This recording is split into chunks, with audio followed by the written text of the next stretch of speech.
Mrs. Dalloway, Virginia Woolf, parte 10. Do que estão rindo? Indagou ela, pois Willie Titcomb, Sir Harry e Herbert Einstein estavam todos sorridentes. Mas não, Sir Harry não poderia repetir a Clarissa Dalloway, por mais que gostasse dela. Considerava adorável o tipo dela e sempre a ameaçava de pintar seu relato, suas histórias dos bastidores do teatro de variedades. Ele a provocou, trouxando da festa. Sentia falta de seu conhaque. Esses círculos, comentou, não eram para ele, mas gostava dela e a tinha em alta conta, a despeito de seu maldito e difícil refinamento aristocrático, o que tornava impensável pedir a Clarissa Dalloway que sentasse em seu joelho. E ali vinha aquela aparição fugaz, aquela vaga fosforescência, a velha Mrs. Hilbert, estendendo as mãos para o fulgor do riso. Um comentário engraçado sobre o duque e a duquesa.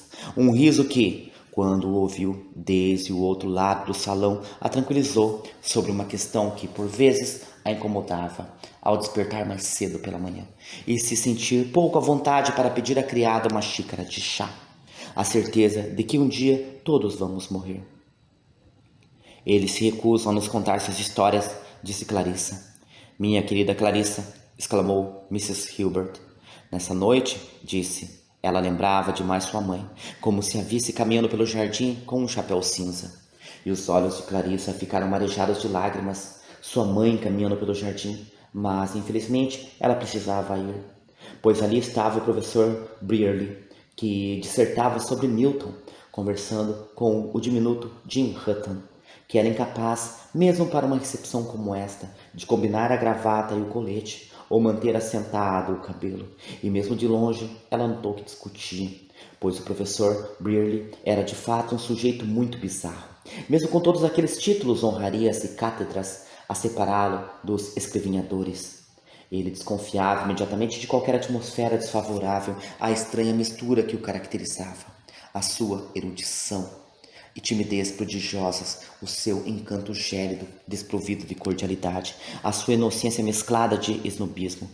Ele sempre estremecia diante do cabelo desarrumado de uma dama ou das botinas de uma jovem, ao ser lembrado da existência de um submundo, sem dúvida estimável, de rebeldes, de jovens ardorosos, de gênios em potencial, e com um leve meneio de cabeça, com uma fungada humph, ele aludia à importância da moderação, ou mesmo de uma tênue familiaridade com os clássicos, para a devida apreciação de Milton.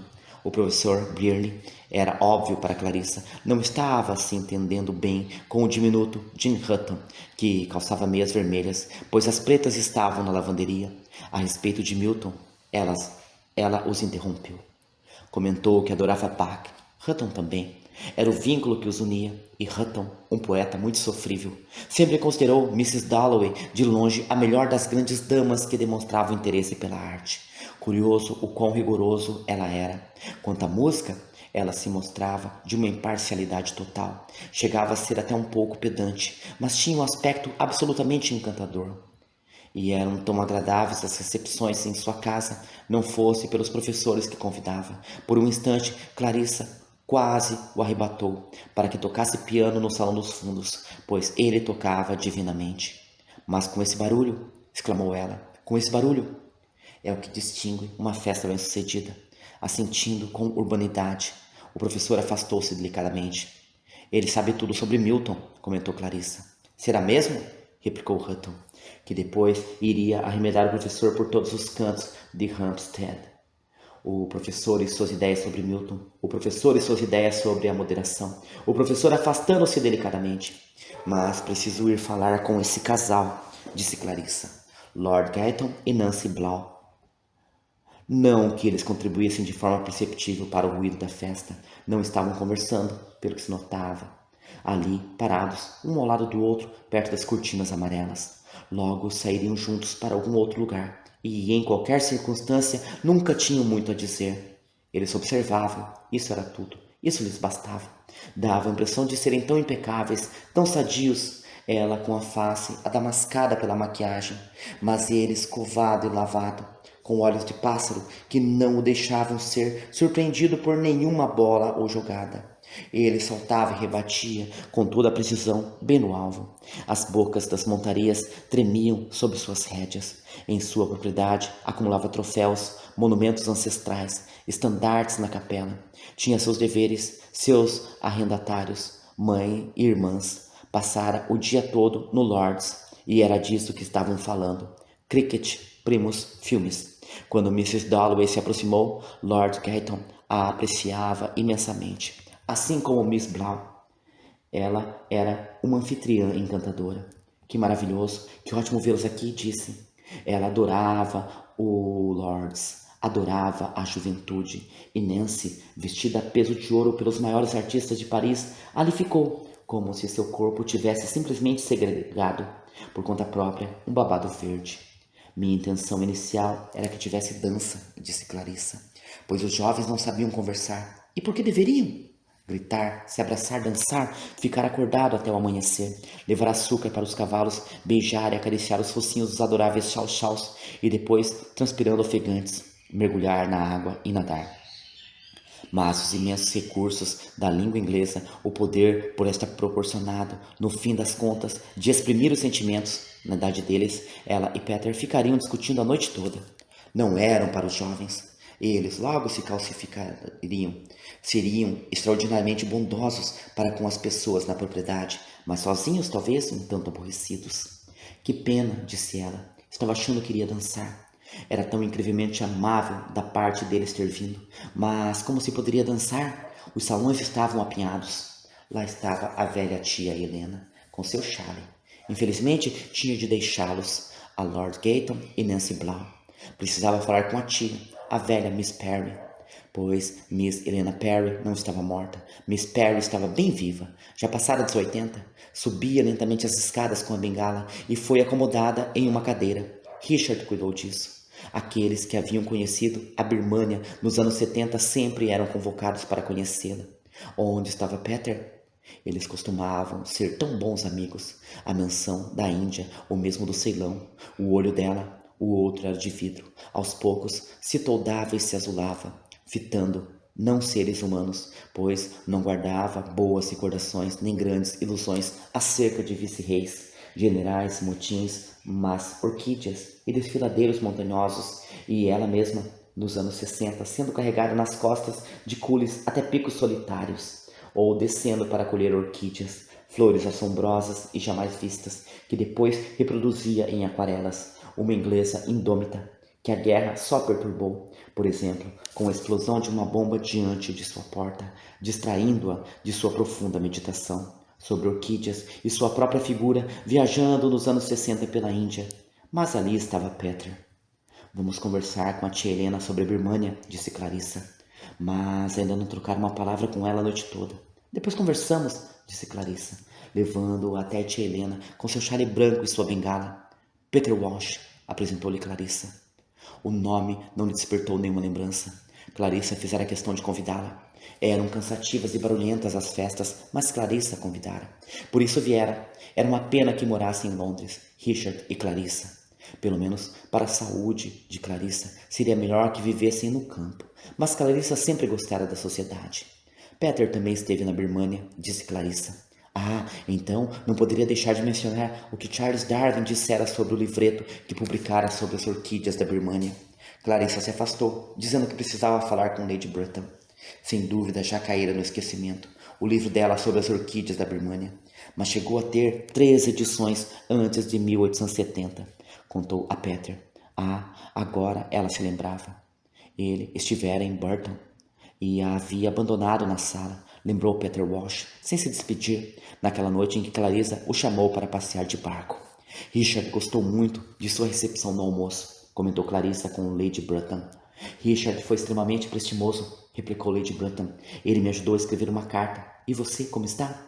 Oh, não podia estar melhor, respondeu Clarissa.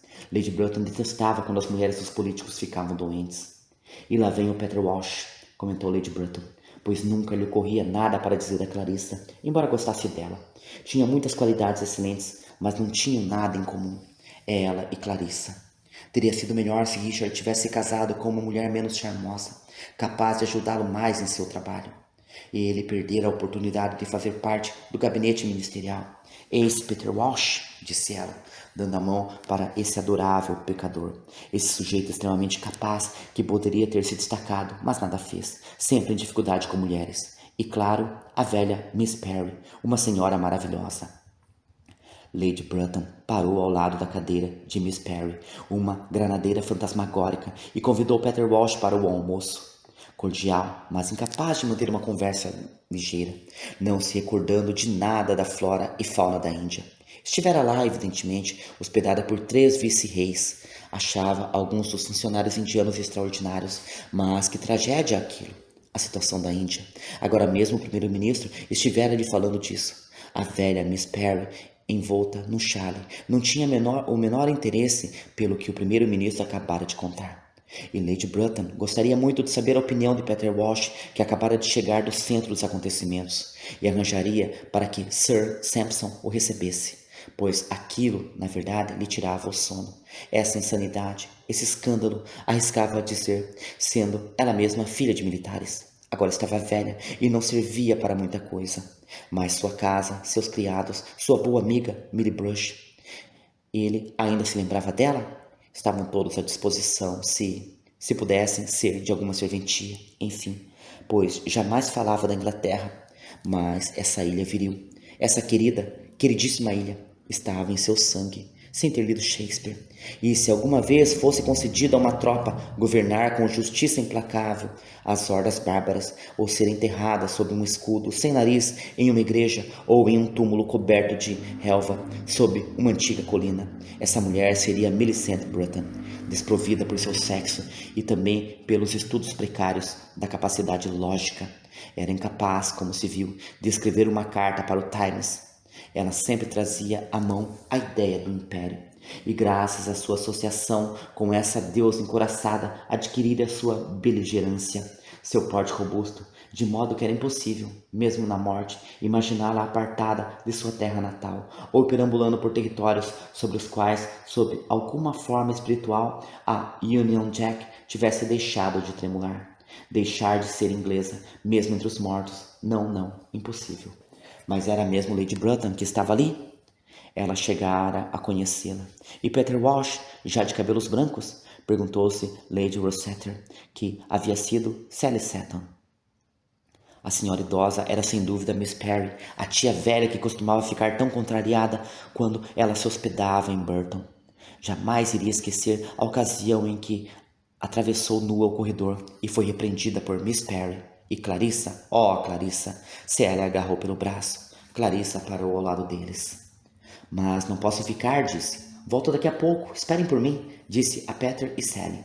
O que estava dizendo é que teriam de esperar até que toda aquela gente estivesse ido embora. Volto já, disse ela, olhando para seus velhos amigos, Sally e Peter, que estavam se cumprimentando, enquanto Sally, recordando o passado sem dúvida, sorria. Mas a voz dela já não ressoava com a antiga e arrebatadora opulência.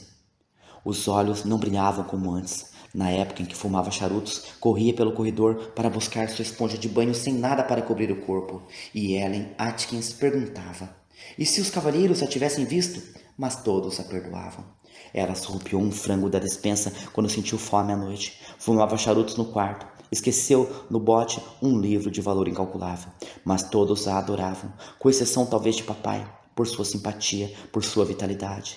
Ela iria pintar, iria escrever. Até hoje, no vilarejo, as velhas sempre perguntavam por aquela sua amiga de capa vermelha que era tão animada. Ela acusou Hugh Whitbread, justo ele, e lá estava o velho Hugh, conversando com o embaixador de Portugal, de beijá-la no salão de fumantes, como punição por ela insistir que as mulheres deviam votar, como os homens vulgares, disse ela. E Clarissa lembrou de ter de convencê-la a não denunciá-lo durante as preces familiares, algo que era bem capaz de fazer, com sua ousadia, sua irresponsabilidade, seu desejo melodramático de ser o centro das atenções e fazer cenas, o que a levaria, então, achava Clarissa, a acabar em alguma tragédia horrível, com sua morte e seu martírio, e em vez disso, ela se casara, de maneira bastante inesperada, com um homem calvo e poderoso que era dono, comentou-se na época, de fiações em Manchester, e agora era mãe de 5 meninos. Ela e Peter haviam sentado juntos. Estavam conversando. Aquilo parecia tão familiar. Que estivessem conversando. Iriam falar do passado com aqueles dois, ainda mais do que com Richard. Ela partilhava seu passado, o jardim, as árvores, o velho Joseph Breitkopf, cantando Brahms, mesmo sem ter voz. O papel de parede na sala de estar, o cheiro dos tapetes. Sally sempre faria parte disso. Peter também, para sempre. Mas agora era preciso deixá-los. Ali vinham os Bradshaw, por quem não tinha a menor simpatia.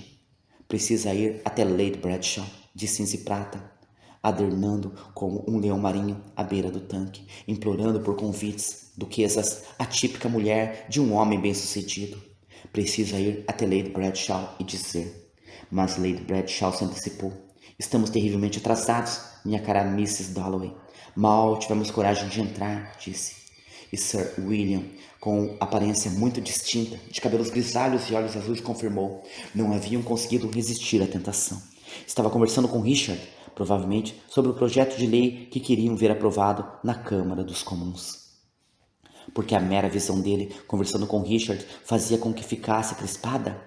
Ele tinha a aparência do que era, um médico renomado, um homem absolutamente no ápice de sua profissão, muito poderoso, um tanto exaurido. Bastava pensar nos casos com que tinha de lidar. Pessoas no mais terrível desespero, pessoas à beira da insanidade, maridos e mulheres. Ele tinha de resolver problemas assombrosamente difíceis. No entanto, ela sentia que não seria nada bom se Sir William nos visse infelizes. Não esse sujeito.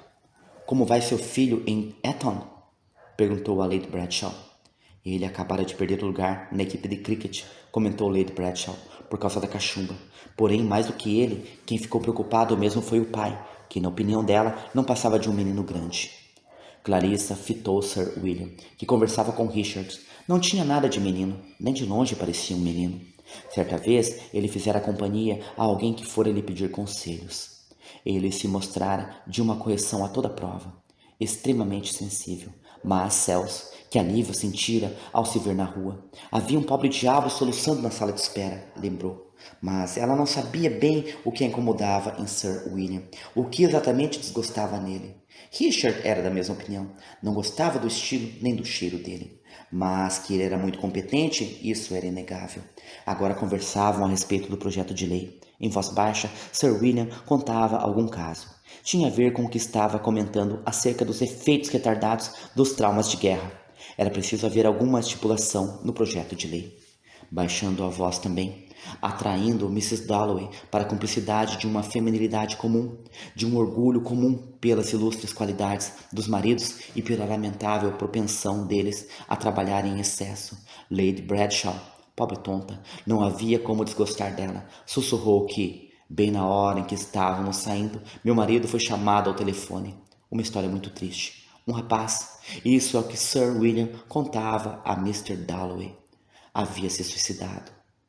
Ele servira no exército. Oh, meu Deus, ocorreu a Clarissa. Bem no meio da minha festa, eis que chega a morte, pensou.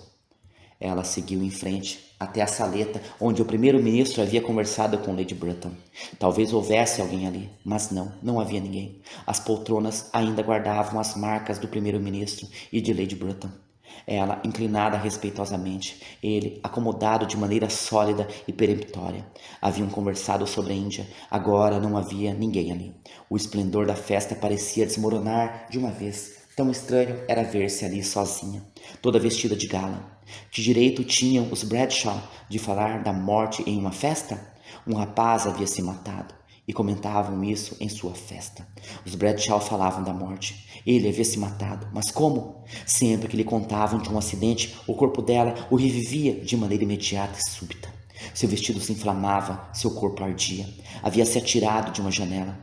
O chão, como um relâmpago, vindo a seu encontro. E ele, cegamente trespassado, rompido e dilacerado pelas pontas enferrujadas. Ali se quedou, o cérebro sacudiu por uma pulsação surda e depois o sufocamento em meio à escuridão. Foi assim que ela o viu. Mas por que fizera isso? E os Bradshaw falando disso em sua festa? Certa vez, ela havia jogado um xelim no Serpentine. Nada além disso. Mas ele jogara tudo para o alto. Eles continuariam a viver Tinha de voltar à festa. Os salões ainda estavam cheios e os convidados continuavam a chegar. Eles, o dia todo, ficaram pensando em Burton, em Peter e Sally. Eles ficariam velhos, mas havia algo que importava. Algo mesclado à tagarelice, desfigurado, obscurecido em sua própria vida. Algo que recaía todo dia em corrupção, mentiras, conversas vazias. E isso ele havia preservado. A morte era um desafio. A morte era uma tentativa de comunicar. As pessoas sentindo a impossibilidade de alcançar o centro, que misticamente se esquivava. A proximidade apartava. O arrebatamento se esvaía. A gente ficava só. Havia um abraço na morte. Mas esse jovem que se matara, havia ele mergulhado, agarrado a seu tesouro? Morrer agora seria a suprema felicidade. Certa vez dissera a si mesma, descendo a escada, vestida de branco. Havia ainda os poetas e os pensadores. Suponha que ele tivesse tido essa paixão e fora procurar Sir William Bradshaw, um grande médico, mas para ela obscuramente maligno, sem sexo ou desejo, muito polido com as mulheres, porém capaz de alguma atrocidade indescritível. Um rapto da alma era bem isso. Se esse rapaz o procurasse e Sir William acabasse por impressioná-lo, assim com seu poder, não poderia ele talvez ser concluído? E, com efeito, estava convencida disso, que a vida se tornara intolerável? Pois não é isso que costumam fazer tais homens, tornar intolerável a vida? Depois, só nessa manhã, ela se dera conta. Havia o terror.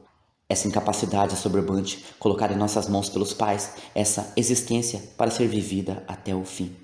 Para ser acompanhada serenamente, no fundo de seu coração jazia um pavor medonho.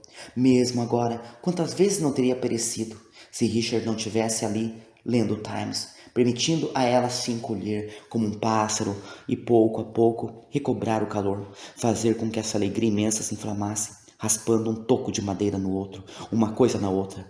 Ela conseguira escapar, mas aquele rapaz se matara. De certo modo, era um desastre para ela, uma desgraça para ela. Era sua punição por ver aqui um homem, ali uma mulher, sussurrando e sumindo nessa escuridão profunda, enquanto era obrigada a ficar ali em seu vestido de festa. Ela havia conspirado, havia trapaceado, nem sempre fora completamente admirável, havia buscado sucesso, Lady Bexborough e todo o resto, e certa vez havia caminhado pelo terraço em Burton. Curioso, incrível, nunca se sentira tão feliz assim. Nada podia ser tão moroso o bastante, nada podia durar demais. Nenhum prazer podia se comparar, pensou, arrumando as cadeiras, ajeitando um livro na estante, a essa superação dos triunfos juvenis, perdendo-se no processo de viver para encontrar isso, com um choque de regozijo, ao nascer o dia, ao cair a noite. Quantas vezes em Burton ela saíra para fora enquanto todos conversavam, a fim de contemplar o céu, ou avistar o céu por entre os ombros das pessoas à mesa de jantar, ou fitar em Londres quando não conseguia conciliar o sono. Ela se aproximou da janela. Ali estava guardado, por mais tola que fosse a ideia, algo dela própria. Nesse céu sobre o campo, nesse céu sobre Westminster. Abriu as cortinas, olhou para fora. Oh, que surpresa! Na sala da casa, ao lado, a senhora idosa olhava diretamente para ela. Estava se preparando para dormir, e o céu vai ser um céu solene, havia imaginado. Um céu sombrio que vai esconder seu rosto na beleza. Mas lá estava ele, cinza pálido, sulcado velozmente por vastas nuvens afiladas. Era uma novidade aquilo. Deve ter começado a ventar. Ela estava prestes a se recolher. A senhora na sala oposta. Era fascinante observar, movendo-se de um lado para o outro. Aquela velha senhora, atravessando a sala, aproximando-se da janela. Será que podia vê-la? Era fascinante, com toda aquela gente rindo e gritando no salão. Contemplar aquela senhora que, com toda a tranquilidade, se preparava para dormir sozinha. Agora fechou a cortina, começou a soar o relógio. O rapaz havia se matado, mas ela não sentia piedade. Com o relógio marcando a hora, 1, 2, 3, não sentia piedade. Com tudo isso acontecendo, pronto, a velha apagara a luz. Agora a casa toda estava às escuras. Com tudo isso acontecendo, repetiu, e ocorreram-lhe as palavras: não temas mais o calor do sol. Precisava voltar para seus convidados, mas que extraordinária esta noite. De algum modo, ela se sentia muito parecida com ele, o rapaz que se matara. Ficou contente por ele ter feito isso, desistido de tudo enquanto eles continuavam a viver. O relógio estava soando, os círculos plúmbeos dissolveram-se no ar, mas ela precisa voltar. Precisa se recompor, precisa ver Sally e Peter. E então deixou a saleta. Mas onde está Clarissa? Disse Peter. Estava sentado no sofá com Sally. Depois de tantos anos, ele francamente não poderia chamá-la de Lady Rochester. Onde se meteu essa mulher? Perguntou ele. Onde está Clarissa? Sally imaginou, assim como Peter, que havia gente importante, políticos que nenhum dos dois conhecia, a não ser por fotos em jornais, e com quem Clarissa tinha de ser atenciosa, precisava entreter. Era com eles que devia estar. Entretanto, Richard Dalloway não fazia parte do gabinete. Ele não tivera muito êxito, não é? Perguntava-se Sally. Quanto a ela, raramente lia os jornais. Às vezes via alguma menção a ele. Mas então, bem, a vida dela era muito isolada. No mato, diria Clarissa, entre grandes comerciantes, grandes empresários, enfim, homens que produziam coisas. Até mesmo ela fizera algumas. Tenho 5 filhos, contou. Deus, como ela estava diferente. A doçura da maternidade e também seu egoísmo.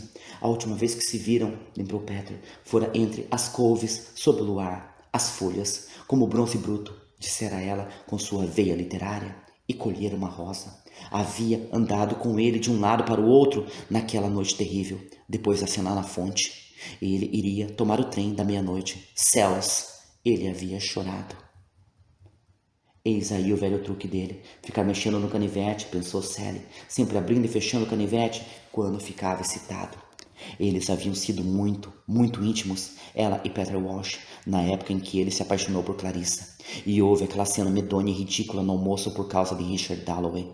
Ela o havia chamado de Richard Wickham. Por que não chamá-lo de Wickham? Clarissa havia ficado furiosa, e na verdade elas nunca mais se viram depois, ela e Clarissa. Enfim, não mais do que meia dúzia de vezes nos últimos 10 anos. E Peter Walsh fora para a Índia, e ela ouvira falar vagamente que ele tivera um casamento infeliz, e não sabia se tivera filhos, e agora não dava para perguntar isso, pois ele estava mudado. Com a aparência um pouco enrugada, porém mais simpático, achou ela, e sentiu por ele uma afeição genuína, pois fazia parte de sua juventude. E ela ainda guardava um volume pequeno da Emily Bronte que Peter lhe dera, e sem dúvida ele escrevia, não? Naquela época, ele queria escrever. Afinal, você escreveu algo? Perguntou-lhe, espalmando a mão, sua mão firme e graciosa sobre o joelho, um gesto do qual ele ainda se lembrava. Nenhuma palavra, respondeu Peter Walsh, e ela riu. Ela ainda era atraente, ainda era uma figura, Sally Seton.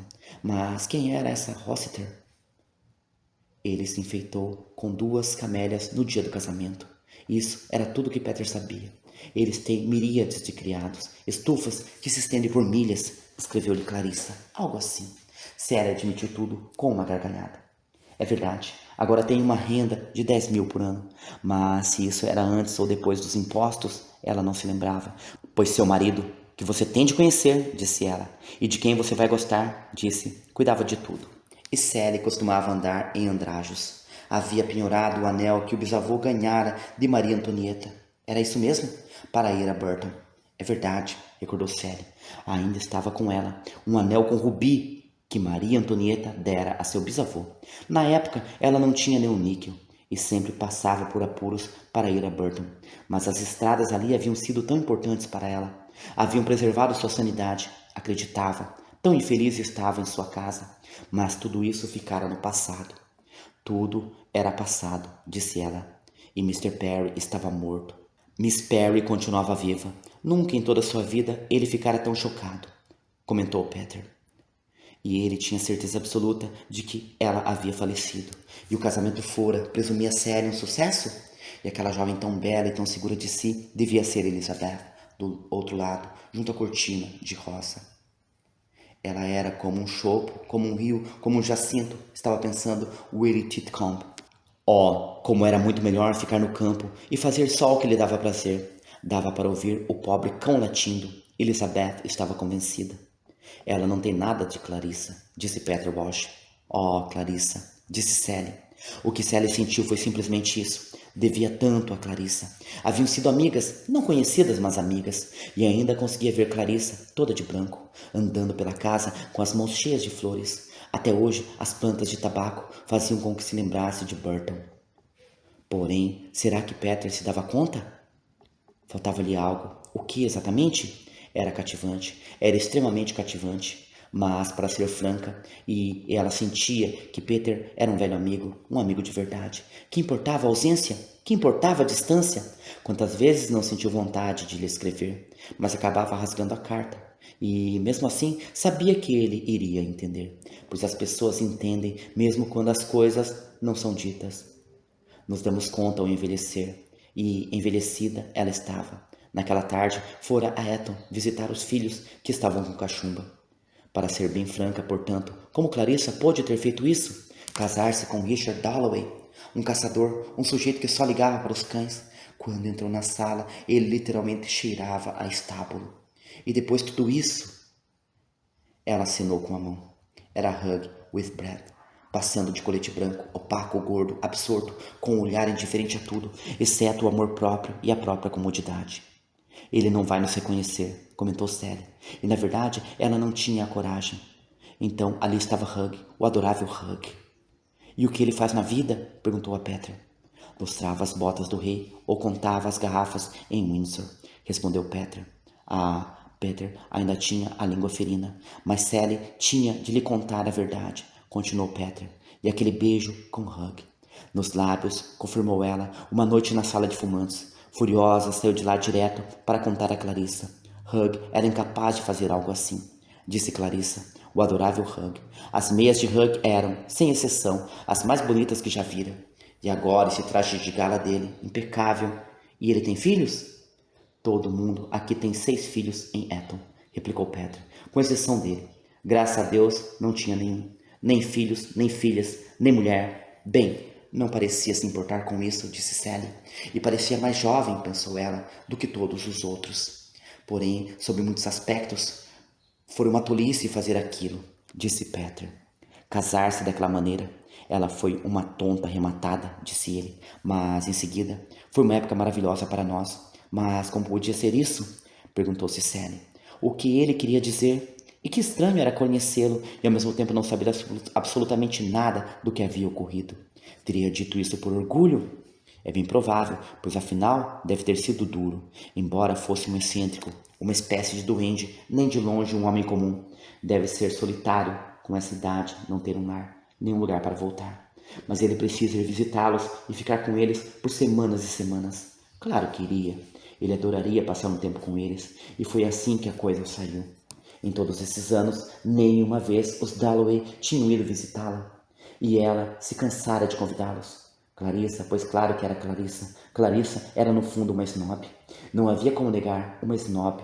E foi isso o que as afastou. Estava convencida. Clarissa achava que ela se casara mal, pois seu marido era, e ela tinha orgulho disso, filho de mineiro. Havia suado para conseguir cada centavo de sua fortuna. Quando o menino, a voz dela tremeu. Chegara até mesmo a carregar pesados sacos de carvão. E ela continuaria nessa toada, notou Peter, por horas e horas. O filho do mineiro, todos aqueles que achavam que se casara mal, os 5 filhos, e qual era mesmo a outra coisa? Plantas, hortênsias, lilazes, raríssimos hibiscos, lírios que nunca cresciam ao norte do canal de Suez, mas os quais ela, com a ajuda de um jardineiro em um subúrbio de Manchester, tinha canteiros imensos. Bem, de tudo isso Clarissa havia escapado, sendo tão pouco maternal. Seria ela snob? Era, sob muitos aspectos. E onde ela se enfiou esse tempo todo, já estava ficando tarde. Bem, disse Sally, quando soube que Clarissa estava dando uma festa. Senti que era impossível não vir. Tinha de vê-la e estou hospedada na Victoria Street, praticamente aqui do lado. Por isso vim, mesmo sem ter sido convidada. Mas, ela sussurrou, diga-me, quem é aquela?